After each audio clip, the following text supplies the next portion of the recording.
Hola y que Dios te bendiga. Qué bueno encontrarnos nuevamente por cuarta semana consecutiva en este nuestro estudio de la historia universal. Me imagino que hasta aquí ya has ido tomando el pulso a la historia, has ido desarrollando las habilidades para su estudio, has ido familiarizándote con el desarrollo de las civilizaciones orientales antiguas.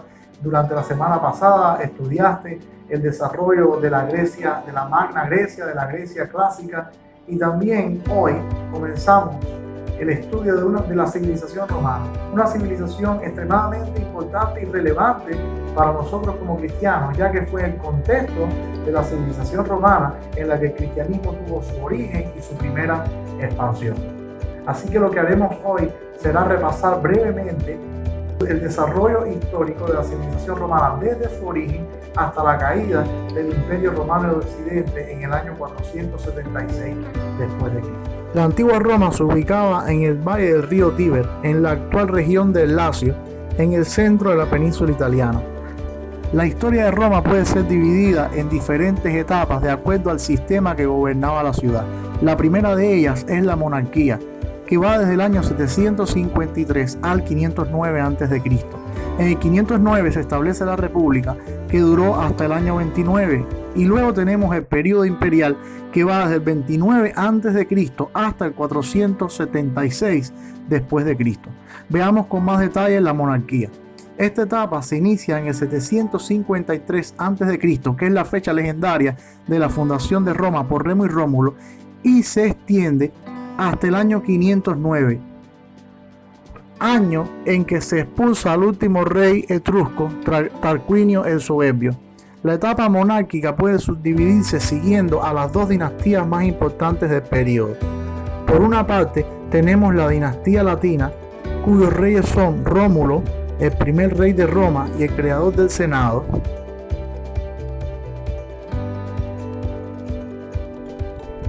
Luego Numa Pompilio, que es el creador de las instituciones religiosas romanas y el constructor del importante templo del dios Jano. Luego tenemos a Tulio Hostilio, que declaró la guerra a Alba Longa, y bajo su reinado se produjo la primera expansión romana en la península itálica. Y finalmente a Anco Marcio, quien construyó el importante puesto de Ostia en la desembocadura del río Tíber. Ahora, por otra parte, tenemos a los reyes de la dinastía etrusca. El primero de ellos, el fundador, es Tarquinio el Antiguo, quien construyó el Foro Romano, el Circo y la Cloaca Máxima, una obra de ingeniería que todavía se conserva. Y también construyó el Templo de Júpiter. A Tarquinio le siguió Servio Tulio, quien estratificó a la población en 5 clases sociales según su riqueza y construyó las primeras murallas de la ciudad. El último rey de Roma fue Tarquinio el Soberbio, quien también fue el último rey etrusco. Tarquinio fue depuesto por los patricios, o sea, los descendientes de los fundadores de Roma. Así comienza la segunda etapa de la historia romana, o sea, la etapa de la República. Esta es la etapa en la que se produce la expansión militar y territorial de Roma. Esta expansión ocurrió de la siguiente manera. Primero, Roma conquista la península italiana. La conquista de la península significó un periodo de 200 años de conflicto. Entre ellos, los más importantes fueron la guerra contra los etruscos, en la cual los romanos se apoderaron de Veies.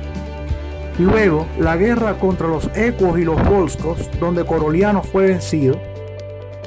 También está la guerra contra los galos. Durante esa guerra, el líder galo Breno se apoderó de la ciudad de Roma. Ahora bien, entre los años 325 a 280 se produjo la guerra contra los samnitas. También en este periodo se produjeron las guerras contra las ciudades griegas del sur de Italia. En una de estas batallas fue vencido el famoso Pirro, el rey de Epiro.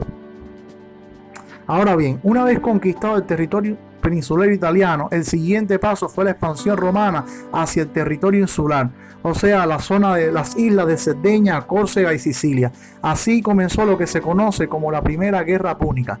Los combates más importantes de esta primera guerra fueron el combate de Miles y el combate de las islas de Gate.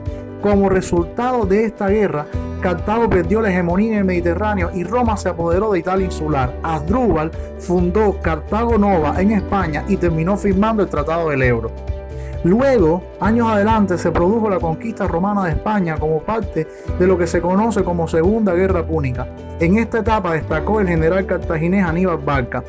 Las principales acciones bélicas de esta guerra fueron las batallas de Sagunto,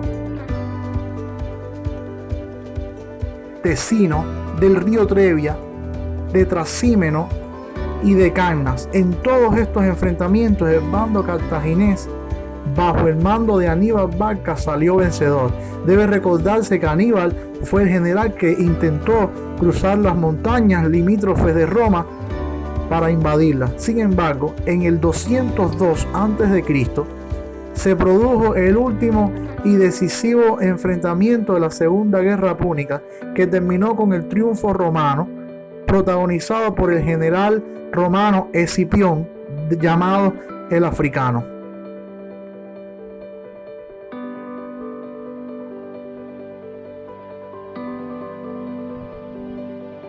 La Tercera Guerra Púnica terminaría con la destrucción de Cartago. Esta guerra se produjo cuando Cartago se fue recuperando de la guerra anterior y convirtiéndose en una pequeña potencia comercial. El senador Catón, previendo el peligro que los cartagineses representaban, trató por todos los medios de destruirlo. De hecho, Apiano cuenta que Catón consideraba esto tal emergencia que terminaba todos sus discursos con la frase: además opino que Cartago debe ser destruido. Finalmente, en el 146, Escipión destruyó Cartago definitivamente. Durante la guerra republicana se produjeron una serie de hechos importantes. En el 133 a.C., Tiberio Graco redacta la primera ley agraria que limitaba los latifundios y repartía tierras a los pobres. En el 123, Cayo Graco, hermano de Tiberio, produce una ley que consistía en la venta de trigo subsidiado a los pobres. En el 120 se inicia la guerra contra Yugurta, en la cual vence Roma. En el año 90 a.C., hasta el 88, ocurre la primera guerra civil romana entre Mario y Sila, y el vencedor es Sila. Entre los años 72 y 71 ocurrió el levantamiento de los esclavos en Capua bajo el liderazgo de Espartaco. Estos fueron vencidos por el famoso general Pompeyo. En el 63 ocurre la conspiración del senador Catilina, conspiración que fue descubierta por el famoso Marco Tulio Cicerón. Ahora, en el año 29 se inicia la última etapa de la Roma antigua, el imperio. Este se extendería hasta el siglo V. El imperio surge después de una crisis motivada por la ambición de los generales romanos y su deseo de acaparar el poder. Estos generales eran Mario, Sila, César y Pompeyo. Octavio los vence a Marco Antonio, instaurando luego el imperio. Octavio representa el poder absoluto del imperio, concentrando en sí mismo todos los poderes del gobierno y del Estado. En primer lugar, se declaró Princeps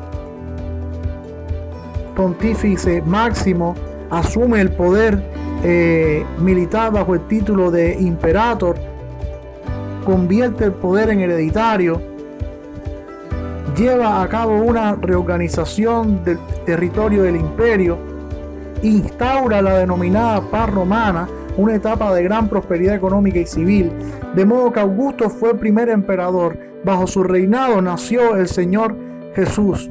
Bajo el gobierno de César Augusto ocurrió un renacimiento de las artes, las letras y la ciencia en general.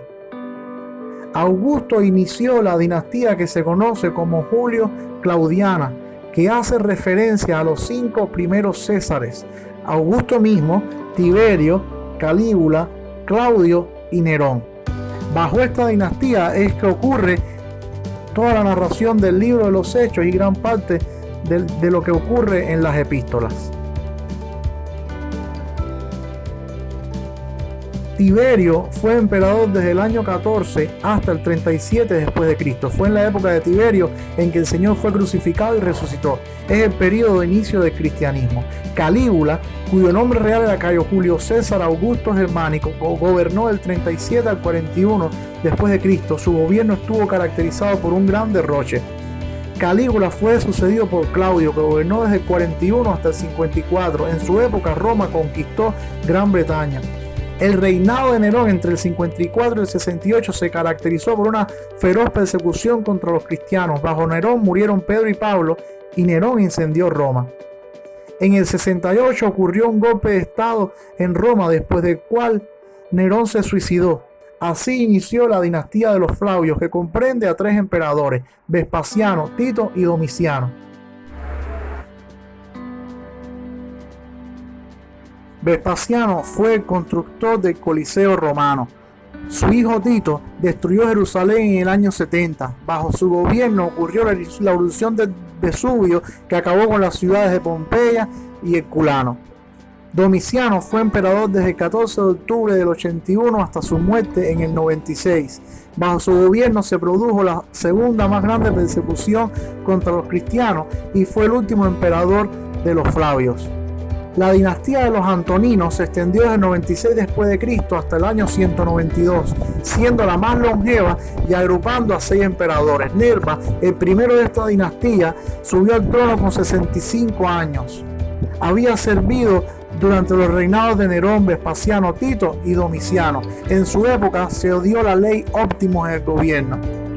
Le siguió Trajano, que gobernó del 98 al 117 después de Cristo, y es en la época de Trajano que el imperio alcanza su mayor extensión geográfica. Adriano, hijo de Trajano, gobernó desde el 117 al 137. Bajo su gobierno se emitió el edicto perpetuo que definía las normas de gobierno y justicia en Roma. A Trajano le siguió Antonino Pío, cuya política exterior pacífica y eficiente gestión le hicieron ser considerado el soberano perfecto. Al sucesor de Antonino Pío, su hijo adoptivo, el famoso Marco Aurelio, le apodaron el Sabio. Fue el último de los 5 buenos emperadores. Cómodo, hijo de Marco Aurelio, sumió al imperio debido a su paranoia incontrolable en una de sus mayores crisis, terminando con la dinastía de los Antoninos. La dinastía de los Severos es una casa de emperadores romanos que reinó desde finales del siglo II y hasta comienzos del tercero. El fundador de esta dinastía, Septimio Severo, quien fue el primer emperador romano de origen africano. Su hijo segundo, Geta, le sucedió en el trono. Caracalla, cuyo nombre oficial era Marco Aurelio Severo, gobernó entre el 212 y el 217 después de Cristo y concedió la ciudadanía romana a todos los hombres libres del imperio. Macrino fue nombrado emperador luego del atentado contra Caracalla, del que fue uno de sus líderes más importantes. A Macrino le siguió Heliogábalo, que reinó desde el 218 al 222, comenzando a reinar con solo 14 años, y sumió al imperio en un desastre moral, político y religioso que provocó que fuera asesinado y reemplazado por su primo Alejandro Severo. Alejandro Severo gobernó desde el 222 hasta el 235. Después del año 235 se produjo un periodo de anarquía militar que terminó con el gobierno de Diocleciano en el 284 y a partir de ahí hasta el 305. Diocleciano terminó con la anarquía militar y estableció la tetrarquía. Años adelante, Constantino, considerado el Grande, promulgó el Edicto de Milán, mediante el cual se da tolerancia a los cristianos.